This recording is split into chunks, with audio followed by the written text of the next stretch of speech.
The year is 1783. The Revolutionary War is over.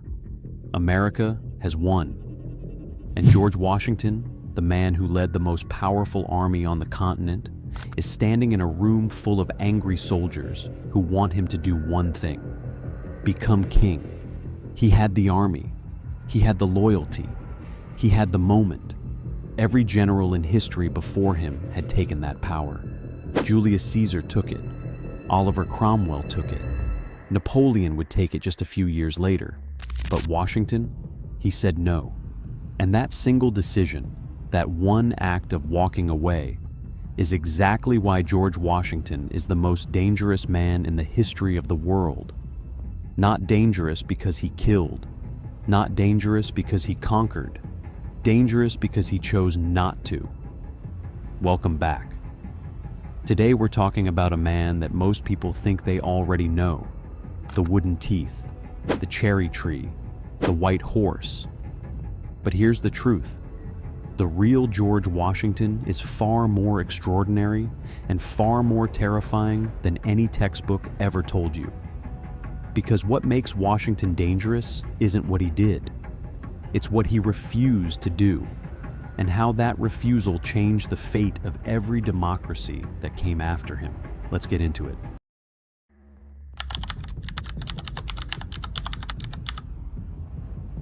To understand why Washington's choices were so extraordinary, you have to understand what the world expected of him. In 1783, after 8 brutal years of war, Washington commanded the most battle-hardened fighting force in North America. His soldiers hadn't been paid. Congress was broke. The new nation was hanging by a thread. And then came the letter. In May of 1782, a colonel named Louis Nicola wrote Washington a letter suggesting that the chaos of post-war America proved that a republic simply couldn't work, and that Washington should use his military power to become king of America. Washington's response was immediate and furious. He called the idea one of the greatest mischiefs that could ever befall his country, and told Nicola to banish the thought from his mind forever. But the pressure didn't stop there. Months later, in March of 1783, Washington faced something even more dangerous. Not a letter, but an actual conspiracy. His own officers, frustrated and unpaid, began plotting a potential military takeover. Anonymous letters circulated through the camp at Newburgh, New York, calling the soldiers to mutiny against Congress. This was the moment. If Washington joined them, or even just stepped aside, America's story ends right there. No democracy, no constitution. Just another military dictatorship like history had seen 1,000 times before. Instead, Washington did something no one expected. He showed up.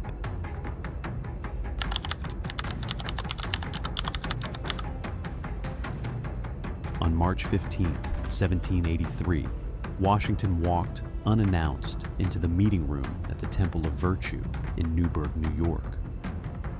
The room fell silent. He pulled out a speech, 9 pages, and began to read. He appealed to their honor, their sacrifice, their loyalty to the republic they had bled for. But the officers were unmoved. Some folded their arms, some looked away. And then Washington did something that nobody planned and nobody could have scripted. He fumbled with his papers and reached into his pocket. He pulled out a pair of spectacles, something his men had never seen him wear in public before, and said quietly, "Gentlemen, you must pardon me. I have grown gray in your service and now find myself growing blind." The room broke. Battle-hardened soldiers who had survived Trenton and Valley Forge openly wept. The conspiracy collapsed on the spot, not because of strategy, not because of politics, but because of one unscripted, deeply human moment of vulnerability. The very next day, his officers passed a unanimous resolution commending Washington for his devotion to them. The threat of military takeover was finished. Washington had saved the Republic with a pair of glasses.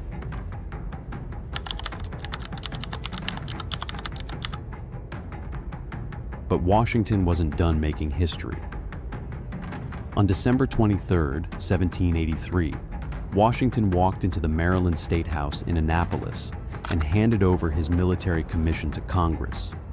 He gave back the power, voluntarily, completely. This was so unprecedented that the world genuinely didn't know what to make of it.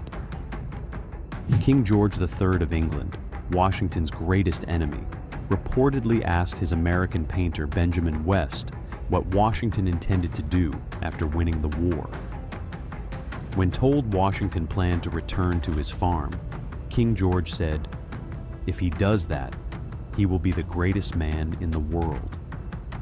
Think about that. The King of England, a man who had just lost an empire, was calling the man who defeated him the greatest human being alive. Not because Washington had won, but because he had walked away. Writer Gary Wills later called Washington a virtuoso of resignations. In a world where power corrupts absolutely, Washington was the exception that rewrote the rule.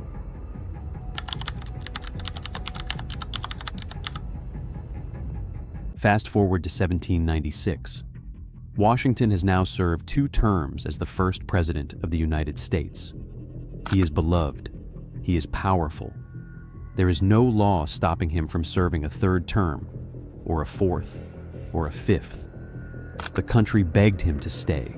He refused, again.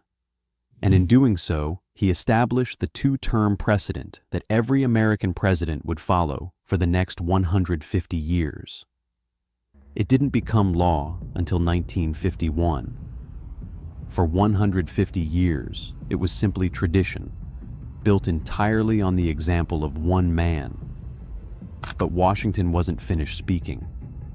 Before he left office, he published his farewell address, a 7,641-word letter to the American people that reads like a warning from the future.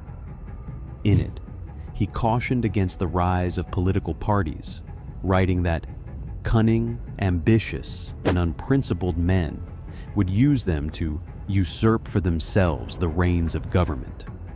He warned against foreign influence in domestic politics. He warned against sectionalism tearing the country apart. He wasn't describing 1796. He was describing today. His farewell address is still read aloud in the United States Senate every year, a tradition that has continued since the Civil War. Not because it's historical ceremony, but because it's still relevant.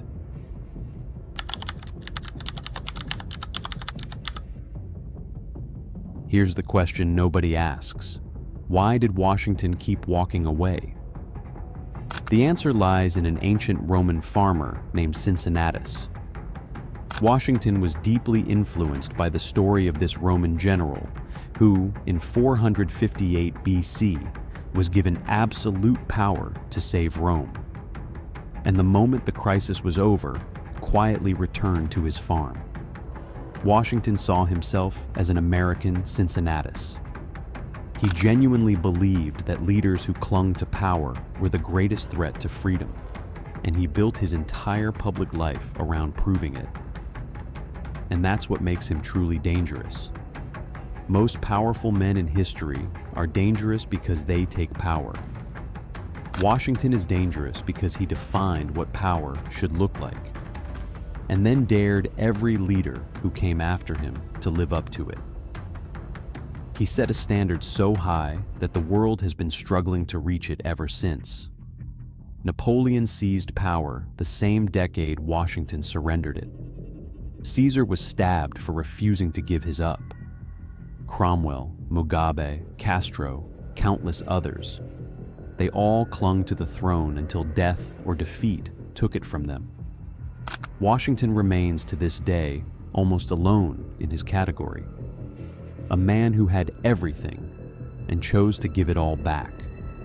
Scholar and living historian James C. Reese once said that Washington was the first military leader in over 2,000 years, since before the time of Jesus Christ, to willingly give up power. 2,000 years. That's not a historical footnote. That's the entire point. George Washington is the most dangerous man in history, not because of what he destroyed, but because of what he built. A precedent, a standard, a proof that it was possible for a human being to hold unlimited power and choose freely to let it go. And in a world still struggling with tyrants and dictators, that idea remains, more than 200 years later, the most radical and dangerous idea on the planet. If you found this video valuable, hit subscribe and leave a comment below. Do you think any modern leader could do what Washington did? See you in the next one.